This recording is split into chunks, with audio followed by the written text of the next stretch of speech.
Fortunately for the Cleveland Browns, they are going to come in here at number 11. And this one really pains me because I love this Browns roster. Like, genuinely, I don't think the Browns are getting the level of hype that they deserve roster-wise, because I think they have a top 5 roster potentially in the entire NFL. This is a team good enough to go out and win a Super Bowl right now. They have a lot of talented players in every area, except the most important one. This team is not just a quarterback away from being a Super Bowl team. This team is just some competency at the quarterback position away from being a legitimate contender.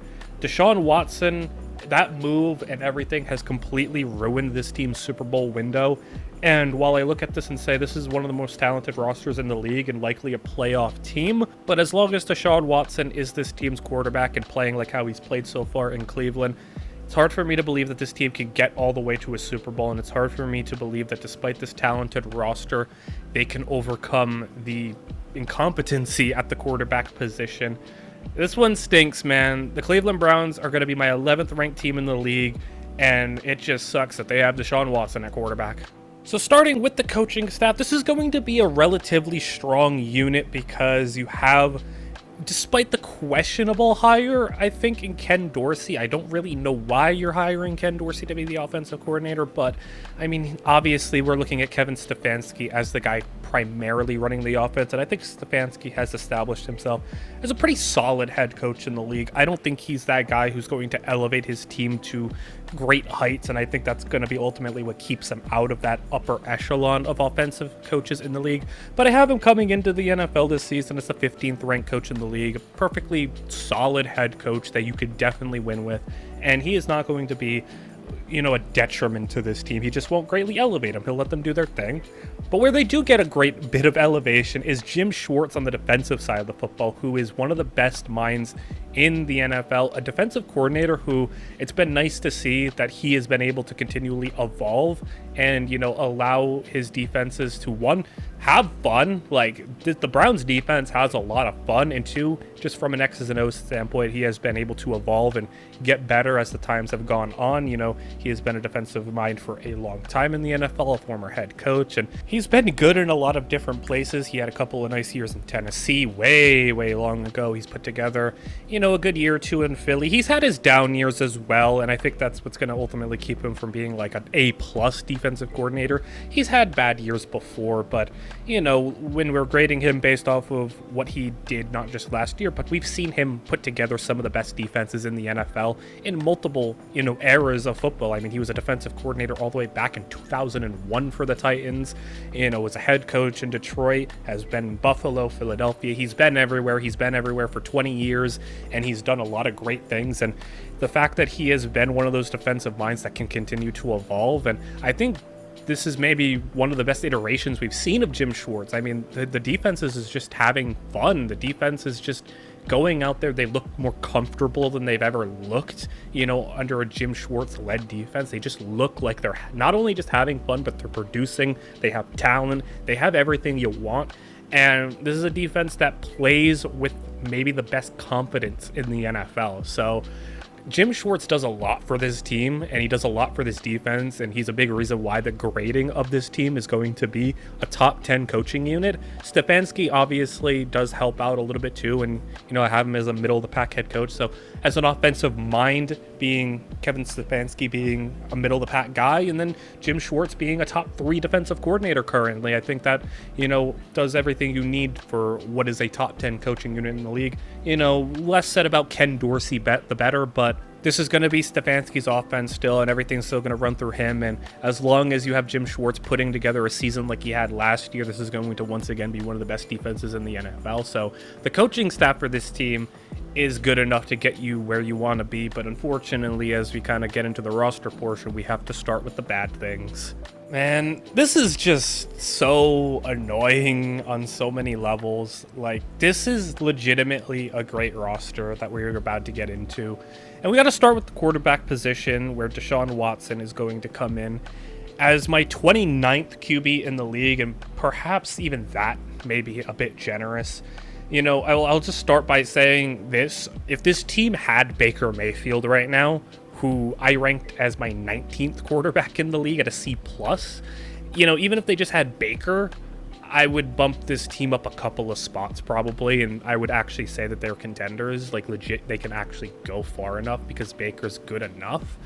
But not with Deshaun Watson. He's too bad right now. And, we'll get the personal stuff out of the way. Awful person. We don't like him. We don't want him to succeed. And everything that I am saying about Deshaun Watson has nothing to do with what he has done off the field or been alleged of off the field. Yes, we don't like him as a person, but just strictly when it comes to the on-the-field product, it's been bad. It's been so bad to watch. And this is a guy now who, in the past 3 years, has played 12 games, and he is just not in a spot where he should be a starting quarterback right now.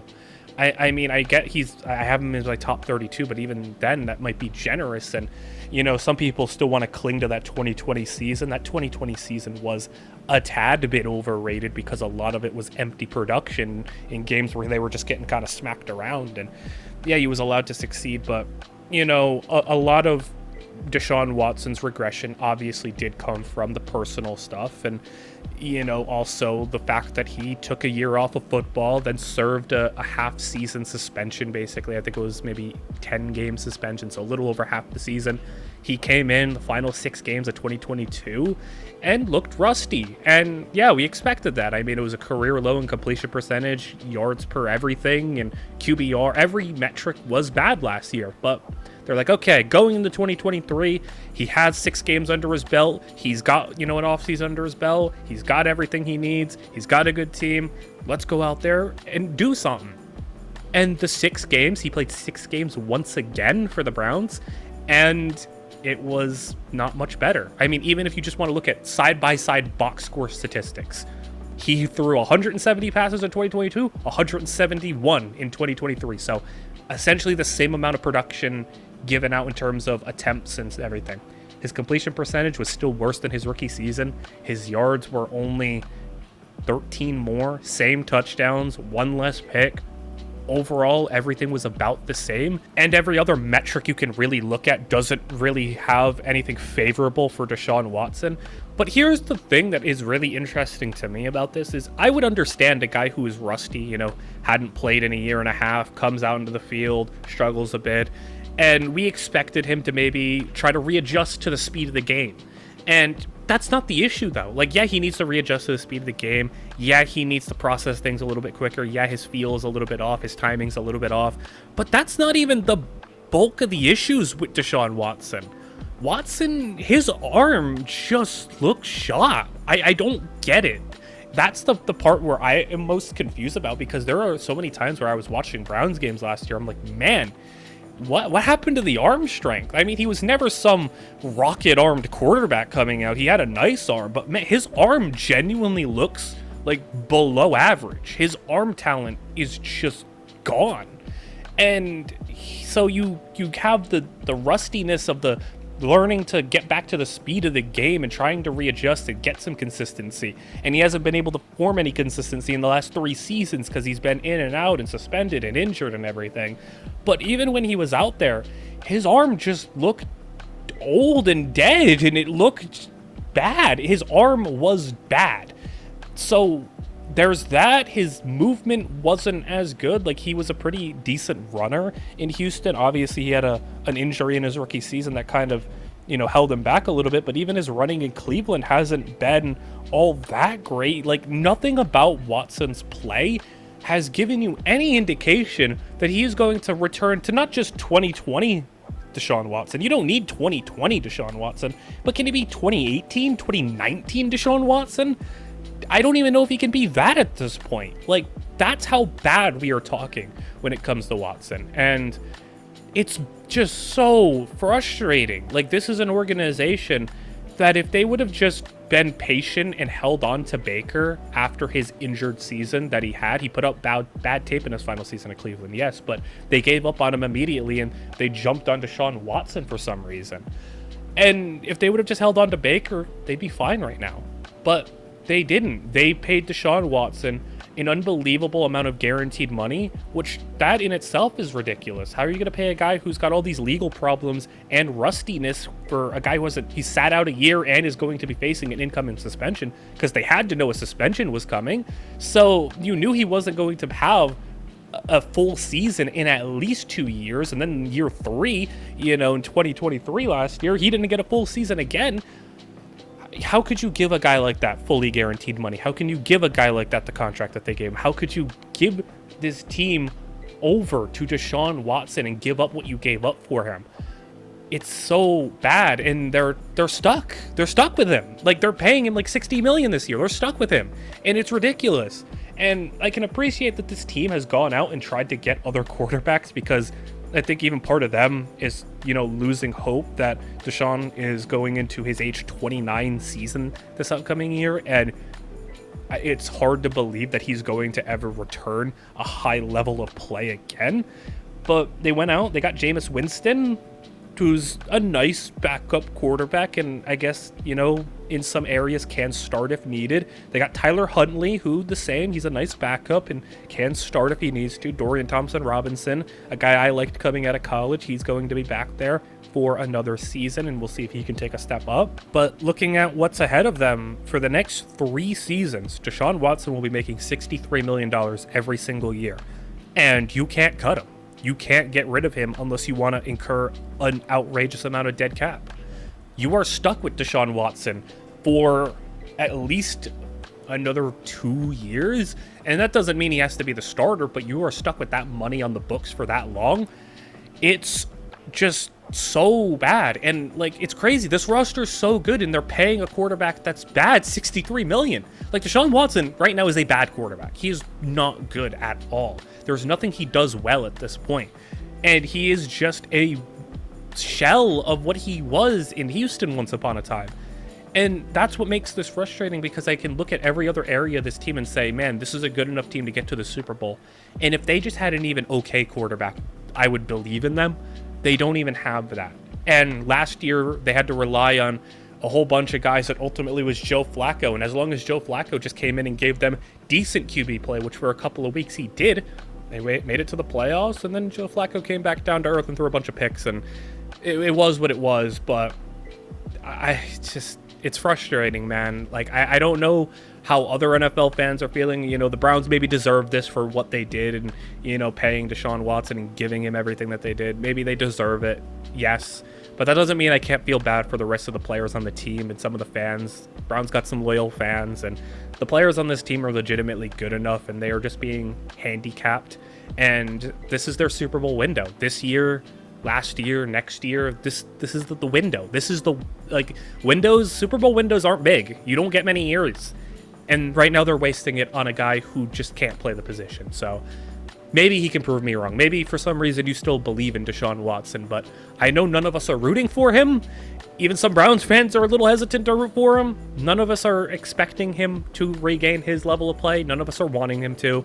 But I could just say it sucks that this team has a legitimate Super Bowl roster and is being severely hampered by the guy at the quarterback position. To the running back room, I do think it's fair to play it a little safe when it comes to Nick Chubb.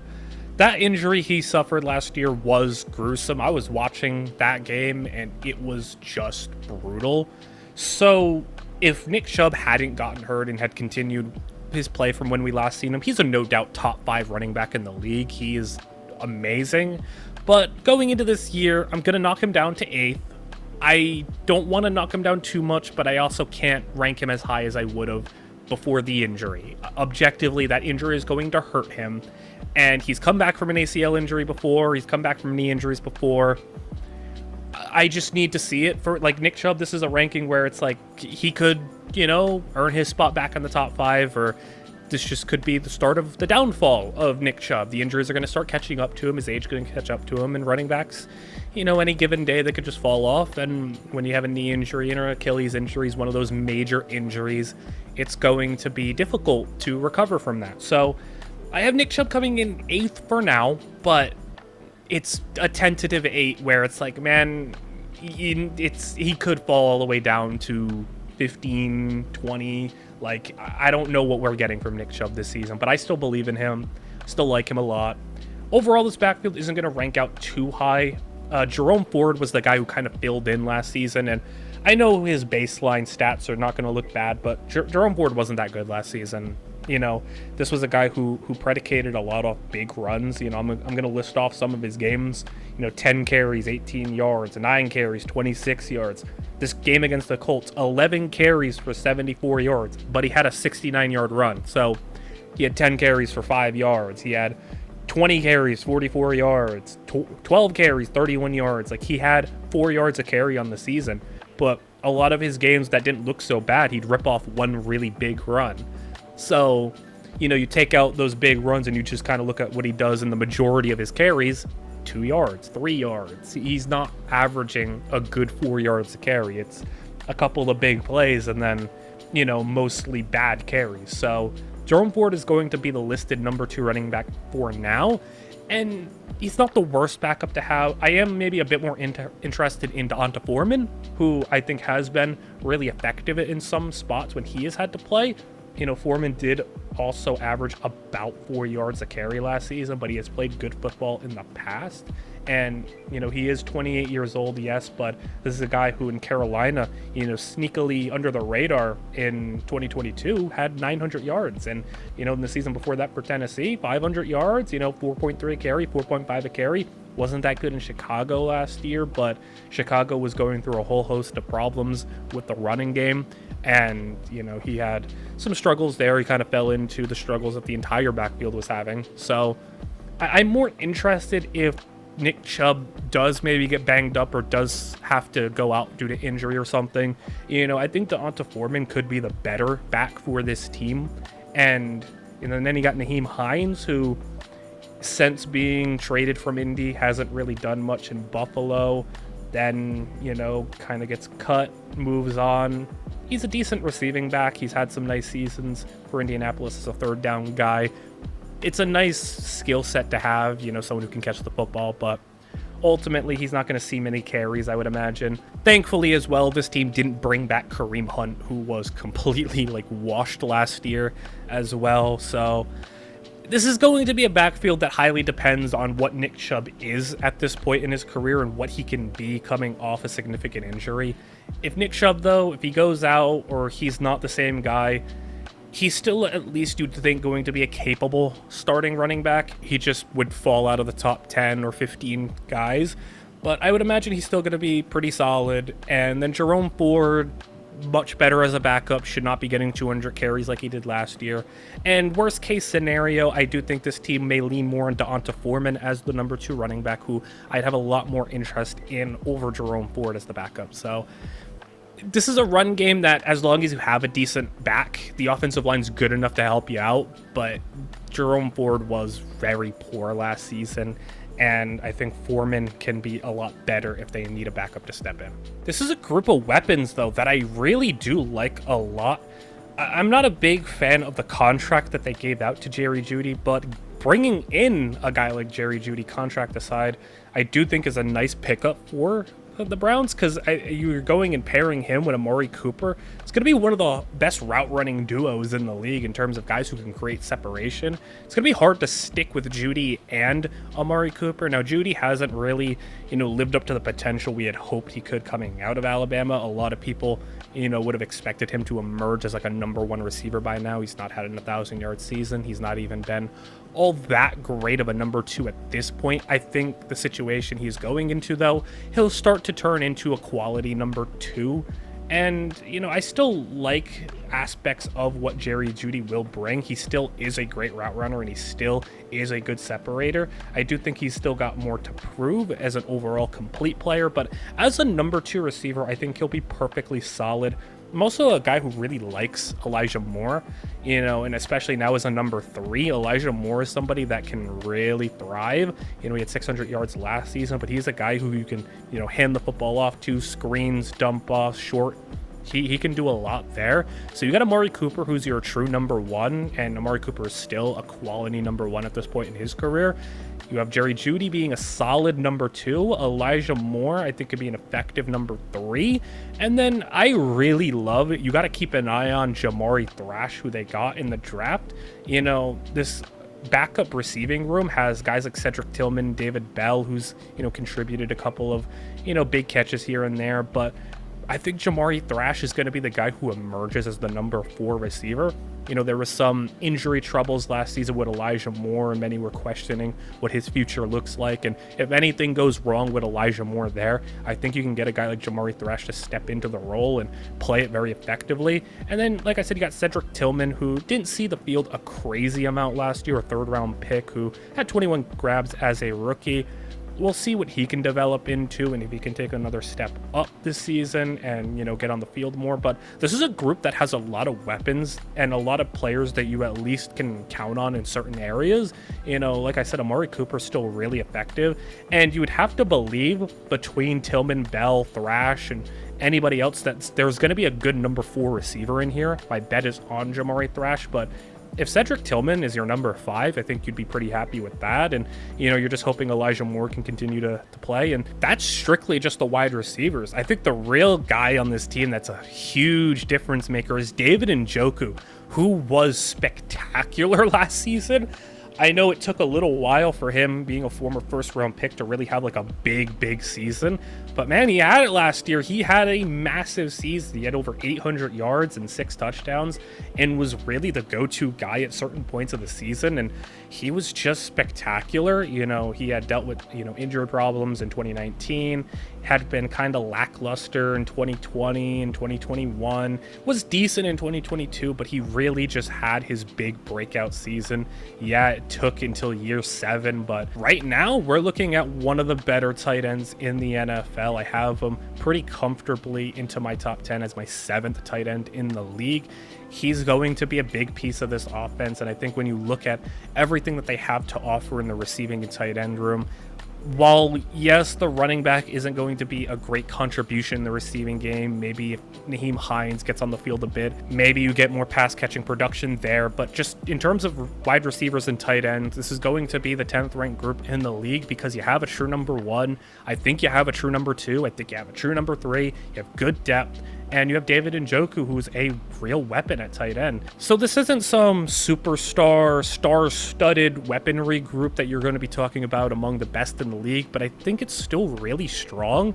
Amari Cooper, a lot of people need to understand, he had 17 yards a catch and he had 72 grabs. Like, he was really good last year, really efficient. Yes, he might be 30, but he is so technically sound that he's a receiver that can still play good into his 30s if need be. He is so technically gifted as a route runner that he is going to be effective even still this season. So I don't look at age as much of a worry for Amari Cooper as I would for other receivers. And Jerry Jeudy I still think has room to grow. Elijah Moore I really like. I love Jamari Thrash, and David Njoku finally broke out, so you're really happy about that.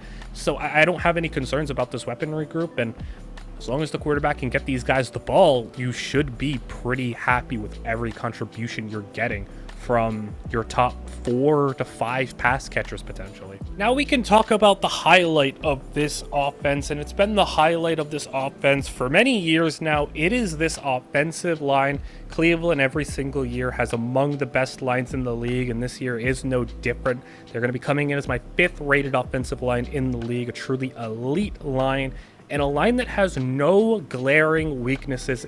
Very rare in the NFL to see an offensive line with no weaknesses. I can't tell you how many offensive lines have a player at every position with a C+. You can probably count on one hand the amount of offensive lines I gave that type of stuff out to. And, it's deserved for this team. This team knows how to build it on the offensive line, knows how to develop their offensive linemen, knows how to coach them. They do a great job every year. So, this year should be no different.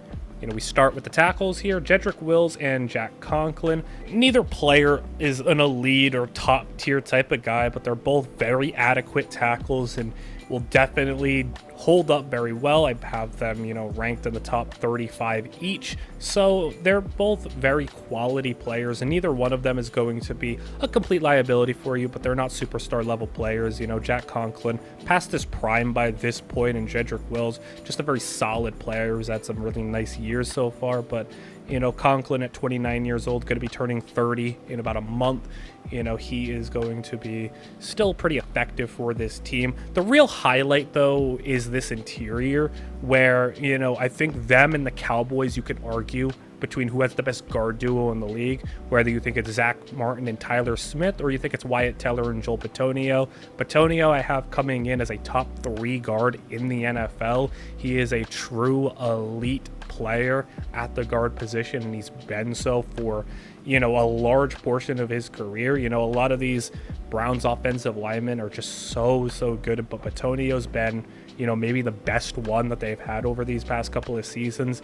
I know he's turning 33 this upcoming year, but I don't have any worries about him maintaining his level of play, making another Pro Bowl, battling for another All-Pro team. He's going to be up there just like he is every year. And Wyatt Teller is going to be great as well, because Wyatt Teller is just an awesome player, and these two are just so good. What a find Wyatt Teller was, a 5th round pick, not even by the Browns, by the Bills. And man, do the Bills wish that they had him, because Teller's developed into one of the best guards in the league. So I can't really say enough good things about what this offensive line brings. But then at center, you have Ethan Pocic, who was pretty nice last year. It's really nice to see what he had become. He was a former 2nd round pick who, wasn't anything special before coming to Cleveland, but then he goes to Cleveland and, they do what they always do. They elevate the player, their offensive line. He spent 5 years in Seattle and didn't really have all that much effectiveness, and Seattle's had their offensive line struggles, but hey, immediately goes to the Browns, and it makes you wonder just how the Browns are able to do this all the time with their offensive lines. And the thing about this Browns offensive line as well, it's not just the 5 starters they have. They got depth, and they just keep picking players that I like, and they keep picking players that are good. DeJuan Jones being your 6th man off the bench. DeJuan Jones is a good enough tackle to start in the NFL, I feel like, and had some good starts last season. So the fact that you have him as a 4th round pick and 2nd year guy who's only going to continue to get better, he's probably going to be the guy that they push in over Jack Conklin. I mean, I don't think the drop off between him and Conklin is that big. So for a team that just is so desperate for money right now, because they have to give all their money to Deshaun Watson, unfortunately, we could be seeing Jack Conklin move on, and stepping in would be DeJuan Jones. And I, like I said, don't think it's that much of a drop off. And then they go this year and they pick another player I'm a big fan of in Zach Zinter, who is going to be a 3rd round pick. He got hurt last season in Michigan, but he's going into a perfect situation. A team that develops offensive linemen very well, a guy who doesn't have to get plugged in and play immediately. He could just sit, he can just watch, he can develop, he gets to watch 2 of the best guards in the league do it, he gets to recover from his injury, and he's going to eventually one day probably slot in as a starting interior offensive lineman for this team. I don't want to sit here and say that they're going to be looking to move on from Bitonio, because that's big shoes to fill. But like I said, this team's going to be having to cut costs somewhere to pay Deshaun Watson, unfortunately. And maybe this offensive line is where they do that. But I can sit here and say they have drafted good enough guys to eventually replace the guys that they have in place right now. I think they've already done a good job with DeJuan Jones, and if Zach Zinter's as good as I believe he's going to be, you're looking at a future lineman there. So this is a line that has 5 good starters, and then 2 guys I think that can come off the bench, be really effective. Like I said, DeJuan Jones is better than a large portion of starting tackles in the league already, and Zach Zinter may come on a little slow because of the injury, but man, if he didn't get injured, he definitely would have been higher than a 3rd round pick. So he's going to be a great find for them as well. And the Browns just might do it as good or better than any other team when it comes to developing linemen. They're going to have 0 issues going forward, and I just really love how the Browns prioritize the line. I love what they do here. They had a top 5 line past couple of seasons. They're going to have one this year, and with the pieces they have in place, and DeJuan Jones and Zach Zinter, they could be having top 5 offensive lines for many years to come, as long as this core stays together. So love what the Browns do on the offensive line. It's always such a joy to watch them every single year as they continue to dominate other teams. I do very much love that the Browns are one of those teams that just has an identity and loves to focus on the trenches. How my rankings ended up coming out to be is, three of the top five offensive lines in the NFL, three of those teams also had top five defensive lines. So there were a couple of teams that were just dominant on each side of the ball when it came to the trenches. The Browns are going to be the first of those three teams that we end up talking about in this countdown. They're coming in at number 11. The other two teams are going to be top 10 teams. Browns would have been top 10 if they had a quarterback. I'll keep saying that. But, this is a team that has a really strong D-line as well. They're going to come in my third ranked group in the league. And if there's going to be a big reason why, it's going to be Myles Garrett, who is playing at a Hall of Fame level right now. The way he is just dominating in ways that you just don't see many guys dominate. Like, he is playing out of his mind right now. And I mean, it's not just the numbers. Like, I know you're going to look at the numbers, 14 sacks. That's not what makes Myles Garrett great, compared to a guy like a TJ Watt. In that Myles Garrett versus TJ Watt debate right now, Myles Garrett is playing on a level above even a guy like a TJ Watt or a Max Crosby. He's playing that good. He is playing as probably the best defensive player in the entire league. He is dominating at ways that you just don't see many players do. He is bullying good players on the offensive line, bullying tackles, mowing them over. Teams are so afraid of him. You've seen that clip of, I think it might have been like the Titans, like just keep swapping and keep flipping things, and they just end up taking a delay a game because they didn't even want to have the prospect of leaving Myles Garrett one-on-one. Now the Titans I can understand because they had a bad offensive line, so yeah, but there is no defensive player in the entire NFL who has a greater impact on a team's wins and losses than Myles Garrett. He actively, for a edge rusher, can win you a game. He can go and just take over and decide one day, yeah, you're not succeeding today. You're not winning today. Like, he just can take over. Like, that Colts game he had this past season was unbelievable. Like, he was just pure dominance, and he's had other showcases like that. He is just so deserving of the Defensive Player of the Year, and he's going to be just as good this season, I feel like. I mean, just looking at his age right now, he's going to be 29 turning this season, and I mean, this might be the prime of Myles Garrett's career. He's been good ever since being the number one draft pick. He's been Pro Bowl first couple of years, All Pro recently. Now he's just straight up the best defensive player in football, and we're seeing the full evolution of how good Myles Garrett is. All that freaky athleticism, that freaky physique, the talent, the skills, the technique, the athleticism, the dominance, the power, the speed, every single thing has come together to put together the best defensive player in the entirety of football. Enough about Myles Garrett, though. We know how great he is, but they also have Zadarius Smith on the other side. They acquired him last season, and he came out this past year and put up 5.5 sacks and, was showing his age a little bit, but he's still a very quality player and can make plays in the run game as well. He is a very nice complementary piece on the other side. Having him as your number 2 edge is definitely going to be a luxury that not a lot of teams have. So I have him coming in as a top 25 edge rusher in the league, so that's going to be great to have as your number 2. And then on the interior, they have some nice pieces as well. Dalvin Tomlinson and Shelby Harris make up, a not so exciting, but a very nice duo on the interior. Not these big name, superstar level players, but really solid pieces.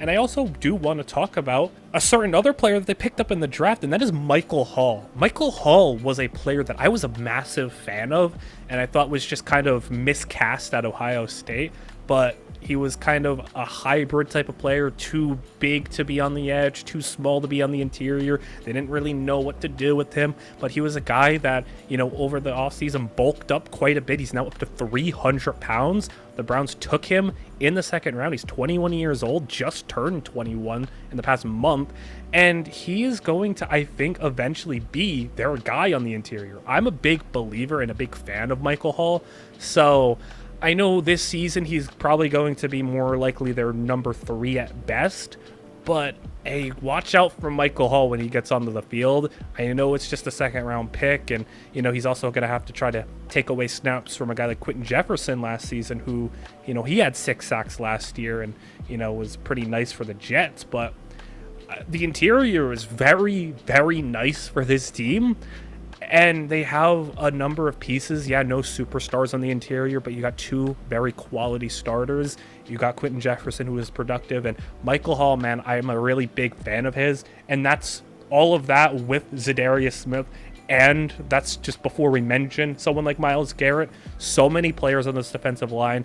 You genuinely have 5 to 6 guys who can viably play and give you good snaps and good reps at the defensive line position. So it's going to be a good group, going to grade out as one of the 5 best in the league, and the Browns are going to continue to have among the best trench units in the league, and this is just the main idea of this team's identity, and they continue to have good offensive and defensive linemen every single year. So, it's a real asset that this team has been able to lean on year after year. Adding on to a really strong defensive line, you go to the linebacking core, and it's going to be my 7th-ranked linebacking unit in the league. And a big reason for that is you have Jeremiah Owusu-Koramoah, who was one of those players in the draft who just for some reason fell. I mean, the fact that he was a guy who should have been a first-round pick potentially, and he fell all the way to like the late second, the Browns were just able to snatch him up. Great for them, and he's still super young at 24 years old, going to be turning 25, is super productive everywhere around the football, just gets tackles, gets sacks, forces turnovers, makes big plays, does everything. He's going to be in for a big payday this season. And this has been a theme, talking about the Browns and their cap situation and what that's going to look like. You are a little worried if Koramoah is going to be on this team for the future, and how you're handicapped with the Deshaun Watson contract and all the other contracts that you have given out to a number of players. So I know Browns fans are really hoping Koramoah can stay around for, a couple of years in the future. But for right now, I have him slotting in as one of the 10 best linebackers in the league. I'm a big fan of his, man. He is such a great player, such a big time player. He makes big plays. He makes them in big situations. And that's a theme with this Browns defense, is they just create just these crazy plays. They have a lot of freaks on this defense. Like, a guy like Koramoah is a pretty freaky player. We know Myles Garrett's a pretty freaky player, and we'll get to the back end and, how they have some great guys back there too. They just have just crazy athletes and crazy guys at every level of the team. And Koramoah is going to be the leader of the linebacking crew, but he's not the only contributor that they have. Jordan Hicks is also a really nice player. And the fact that he is still able to play quality level football at this age in his career is pretty spectacular. He's been in the NFL for a long, long time, was a 3rd-round pick all the way back in 2015. And, at 32 years old is still putting out good football. And, he played pretty decently for Minnesota last season. So he's coming over here to Cleveland, having to be the number 2 linebacker. And I think he can hold that up very well. I mean, he's played well everywhere he's went. He's had good years in Philly, good years in Arizona, good years in Minnesota. And imagine he's going to be playing pretty well this year too. I will say I'm not quite as big on a guy like Devin Bush, who they also brought in, formerly a top 10 pick for the Steelers, which was, crazy that he went in the top 10. But, I'm not as crazy about him as a pickup. He's just going to slot in as the 3rd linebacker on this team, so you're not really too concerned. And I guess he can step in and play sometimes if he needs to, but it was a pretty horrific pick by the Steelers. He didn't work out really in Seattle, and now he's coming over to the Browns. And if there's anyone that can save a player, then maybe the Cleveland can. They've developed everyone so well, and maybe they can save him. But the real star of the show here is Owusu-Koramoah, who's going to be this team's everything in the middle. And, Jordan Hicks, like I said, has played so well for so long. And, slotting in as a number 2 linebacker is going to be pretty ideal for him, as he's good enough to start on a lot of different teams. And I've said this about a number of players on this Browns team. I'm like, man, that's their number 2 guy, and he's good enough to start on a number of teams. So Jordan Hicks, DeJuan Jones, and, a couple of other players. I'm like, man, that's a starting quality player on a lot of teams. And here he is going to be the number 2 linebacker, and he's going to see a lot of playing time this year. So, it's going to be one of the better linebacking duos in the league, and should only add to what is a devastating front 7. And it gets even better when we get to the secondary for a complete defense. Now, I wouldn't say this is the best unit on the defense, as it comes in at a B plus, 8th in the league, but this might be my favorite unit on this Browns defense. As yes, while the D-line has Myles Garrett and the linebacking core has Owusu Kormoa, both players that I really like, this secondary is just so much fun, and it's full of players that I really like. And, we start off with Denzel Ward being the team's number one corner, and he has been the team's number one corner for many years. He's been an awesome player. He's kind of hovered around that top 10 area. He's played at a top 10 level sometimes. Denzel Ward is one of those players who I feel like has run a little hot and cold at times. There were some stretches throughout a season where Denzel Ward looks truly dominant, and it's like, man, that's an elite number one corner. And then there are some times where Denzel Ward has a couple of down weeks, and it's like, oh, what happened here? So he has his moments, but overall, Ward still puts up very high level play and has done so for the majority of his career, and he did so last year. He played 13 games and he put up pretty high level play. Not his best season obviously, but still very strong, and Denzel Ward's going to be a premier corner in the NFL still. Now, I did say Denzel Ward didn't have his best season last year, but it was mostly just because, I said he played 13 games, he started 11, but in those 11 starts, he did put up some really good play, and like I said, he's put up play stretches where it's like, man, he is a truly great number one corner, and then he's had some down stretches. And last year, he did play very well in those 11 starts that he had. Part of me does want to sit here and say, like, oh, well, if he played those last 6 games and was healthy and everything, maybe he would have came back down to what he usually is, because he's an insanely consistent player. This is a dude who, the past 6 years has caught 2 or 3 interceptions every year, allows about 40 completions every year, and allows about 400 to 500 yards every season. Like, are his numbers dominant? Are his numbers insane? Does he have incredible ball production? No, everything's very solid with him. He doesn't get destroyed. He doesn't, shut down. He's not a true shutdown guy, but he's not a guy who gets obliterated either. Like I said, he has his wins and losses, but this is a guy who's super, super consistent.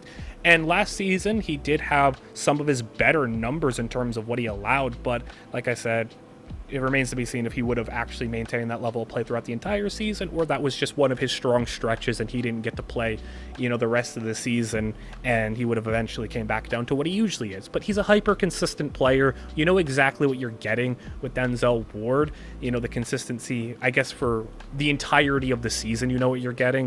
Maybe week to week you're not knowing what you're getting, but still really great corner, top 15 in the league. And that's not where the secondary ends, because you go and you have a really strong player in Greg Newsome to be your other corner. He's going to be playing in the nickel, and Greg Newsome's just an awesome player. Former first-round pick going into his 4th season, and I think he really took a step up last year when it came to his ball skills and his ball production. This was a dude who hadn't caught an interception in his first 2 seasons and hadn't had a lot of plays on the football, just 15 pass deflections in his first 2 seasons, but last year took a step up when it came to his ball skills, broke up 14 passes, had 2 interceptions. Overall, I thought he was just a better player than what he had put out in his first 2 seasons. Not to say he was bad, but I felt like he really was a guy who took a leap from, maybe a C+ player last year to being the B- that I gave him this year, and a true, good player on this team. So you have him coming back for another season, and then you got Martin Emerson as your 3rd corner, and he's going to be someone who plays on the outside, but I think, obviously when I say 3rd corner, more so their 3rd best corner. Emerson was not really all that great as a rookie, but man, what an improvement Emerson had made in his 2nd season. Like, when I said at the start this defense played with confidence, I think Emerson and Newsome were big beneficiaries of that and really helped elevate this secondary. Emerson was a guy who didn't allow a single touchdown this past season and was really big in the ball production area. 4 interceptions, 14 pass breakups, and really kind of molded himself into an ideal number 2 corner opposite Denzel Ward. He became a guy you can really tunnel targets over to, and he can make a play on the football. So you have a guy who can get his hands on the football, had 18 plays on the football as a whole. Martin Emerson now being an ideal number 2 corner at the age of 23, a 3rd round pick. What a find he was in the 3rd round. And, I've been saying that a lot this video about what a find they got in this round and what a steal he was. So, he's been a good player for them now this past season, and I think he'll continue to grow and continue to get better. You have Greg Newsome now in the nickel, who is going to be really good, and he took a big step up last season, and Denzel Ward continuing to be a great corner. So that's your 1, 2, 3, and it makes up one of the better cornerback rooms in the entire NFL. And I hadn't even gotten to the safety room, and yeah, there's maybe only one guy I'm really interested in talking about in the safety room. As one, Thornhill was pretty whatever last year, not great, and you're maybe not counting on him to have super high level play. But the guy I really want to talk about is Grant Delpit. I absolutely love Delpit, and I think he is such a nice player. I think he's a little bit more underrated when you talk about best safeties in the NFL. I don't put him in that, Jesse Bates tier or even Minkah Fitzpatrick tier, but I don't think it's crazy to say he's a top 10 safety in the NFL. His 2022 season was really nice, and I felt like he was pretty solid as well in 2023. He did miss 4 games last season, but he just makes big plays. He gets his hands on the football, and he does a lot of things for this team. And he is just the guy, when you turn on a Browns game, I feel like there were so many times where I'm like, man, he just made a play right there, or he just makes the play. May not reflect as much in the stat sheets, 1 interception, 3 pass breakups, especially though in 2022 he made a lot of plays on the football, but he's not maybe the guy that pops up on the stat sheets in terms of having big plays. But man, whenever I watch the Browns, I always feel like it's Grant Delpit making big plays and making big stops, or he's always all over the football. So Delpit's one of my favorite players on this team, and I think it really helps make up a great secondary overall. A team that has goes 3 deep at cornerback and has a really nice safety. Yeah, they may not have any true elite top tier players, but Denzel Ward is a great player, Grant Delpit's a great player, and Emerson and Newsome are still young guys who are coming along and continuing to get better. So secondary is an area of this team that I absolutely love. Like I said, not the best part of this defense, but one of my favorites. And like I said last episode with the Jets, who had, all 3 levels of their defense were really strong. And I said that, hey, the Jets could have the best defense in the league. Well, if there's going to be competition for that best defense in the league, the competition could very well be right here in Cleveland, where this is a defense that I think is top 5 in the NFL and could be fighting along with the Jets and maybe a few other teams for the best defense in the NFL. This is a really strong defense, and it was among the best and was at times dominant and suffocating last year. I think it finished as the number 1 overall defense, and it's going to have another shot to do the same thing this year and carry this team all the way to the playoffs despite some issues on the offensive side of the football. The Browns are going to get a C+ grade on the special teams side of things, as Dustin Hopkins has been surprisingly pretty decent the past couple of seasons. Now, the previous years in Washington were very horrible, and he was one of the worst kickers in the league, it felt like, for a number of years. But hey, since going to the Chargers and now the Browns, he has maintained about a 90% field goal accuracy rate, though I'm still a little hesitant to trust him after like 6, 7, 8 years in Washington where he was just horrendous. But for now, I'll give him the C+ and see if he can continue to have a couple of good years and string those together and be one of the better kickers in the league. Also at the punter position, just a C+, nothing special there. It's a fine special teams, a team that has pretty decent depth as well, and may have some return game upside and some kick coverage upside. So overall, it's a pretty inoffensive special teams, nothing that's going to really hold them back or elevate them to any levels. It's just a fine unit. Last year, this Browns team was able to win 11 games, and I don't see things changing crazily this season. I have them winning 10 games this year, and this roster really isn't drastically different from last season. They did add a guy like Jerry Jeudy and a handful of other, minor pieces to this team. And Jordan Hicks was a solid pickup. And, they got some other decent acquisitions, but nothing significant for this team. And I don't see things really being all that different next year for this Browns team. If they slip into the playoffs, I don't really see them contending or going far. Yes, this defense is good enough to win them games, tough games in key situations, but I question the quarterback position. I don't think Deshaun Watson is anywhere near good enough to get this team over the hump. They don't have an average quarterback. They barely even have a below average quarterback in Deshaun Watson. So he is actively dragging this team down. Like, genuinely, when I said at the start of the video, if this team had Baker Mayfield, they'd be easy top 10. Like, I'd have them a couple of spots higher. I'd be having them as legitimate contenders. If this team had a good quarterback, like, my goodness, they're a top 5 team. Like, this team is actively held back by a horrendous quarterback situation. And I'm at the point where there's no real hope for me in thinking that Deshaun Watson is ever going to play like he did in Houston, especially not putting up numbers like he did in 2020, but he's actively holding this team back. And I think, between this team and the Jets, these are two really talented rosters that I have falling just outside of the top 10. And I do think that the Browns have just as good of a roster, maybe even better than the Jets overall. But I have less questions about the Browns than I do the Jets. The Jets, I question their depth, their age, their coaching staff, and a quarterback that is coming off an Achilles tear. I don't have those questions about depth with the Browns. I think the Browns have actually pretty decent depth. I don't have questions about the coach. I like Schwartz, and Stefanski's pretty nice. But the biggest question I have is the most important one of them all. Is their team going to have even decent QB play? I don't even know who's going to be playing the majority of quarterback this season, because it could be Watson. I wouldn't be surprised if Jameis Winston plays. I wouldn't be surprised if Tyler Huntley plays. Maybe even DTR plays. I don't know, because this team is so bad at the quarterback position. And it really sucks that they're held back so much by that position, and it's preventing them from winning a Super Bowl, I feel like. So, when it comes to the offensive MVP, I definitely ain't picking the quarterback. Nick Chubb would have been the pick if he wasn't coming off a gruesome injury, so I'm going to go with Amari Cooper, because Amari Cooper's been super reliable, a mainstay player who can just go and get you over 1,000 yards every year, and is going to be a treat for any quarterback to throw to, no matter how bad they may be. On the defensive side of the football, no surprise, it's Myles Garrett. He absolutely wrecks games. He is going to be in the running for Defensive Player of the Year once again. It wouldn't even be a bad bet to go and say he'll win it again.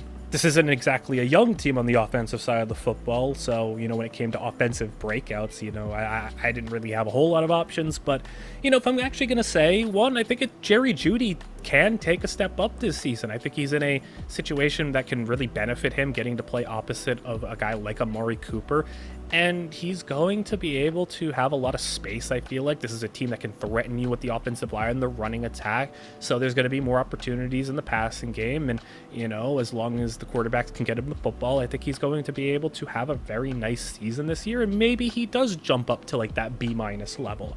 Not saying it's going to happen, but if there's someone on the offense that could jump up, that's actually going to be playing, I think it could be him. Maybe if you want to say DeJuan Jones, if he sees significant playing time, he's a decent option as well. Defensively, I think you can pick either one of the two cornerbacks, Emerson or Newsome. I'm going to go with Martin Emerson, though. I think he had a really nice season last year and solidified himself as a good number 2 corner for this team. And I think he continues to take a step up, and we continue to see this cornerback trio be among the best in the NFL. And then if there's a player to keep your eye on, I'm actually going to say D'Onta Foreman. I think there's a lot of opportunity for him in the backfield, and he's a guy who's bounced around and been just a spot starter whenever he's gone in. He's played everywhere pretty effectively at times, and Nick Chubb is far from a guarantee to be good next year or guarantee to stay healthy. And then Jerome Ford, I don't believe in Jerome Ford. I think, D'Onta Foreman is better than Jerome Ford. So I think if a number 2 running back had to come in, it's him. If you want someone else to maybe keep your eye on, maybe some bonus guys, I love Jamari Thrash. And a guy like Michael Hall, if he gets in there on defense, I'm going to be excited to see what he can do, because I'm a big Michael Hall fan as well. For a team that didn't have a first-round pick last year, I thought they drafted very well. So they had some players, Zach Zinter, Michael Hall, and Jamari Thrash, all players I was a big fan of. So didn't have a first-round pick, but I thought they had a really nice draft. So the Browns have so many things that I like, so many players that I like, so many aspects of how they build their team that I like. They're just missing the quarterback, and unfortunately, they're in cap hell, and they're stuck paying Deshaun Watson $60 million a year for the next 3 years. So you can let me know what you think. If you think the Browns are going to be able to outdo what this ranking says, they are a good enough team roster-wise. I just truly don't think Deshaun Watson can do it, or whoever else is going to step in. You can let me know if you agree, though, disagree. Like, comment, and subscribe, as all that stuff is very helpful. And now we are seeing ourselves getting into the top 10 next episode. So as we get closer and closer to wrapping this series up, I will see you guys all in the next one.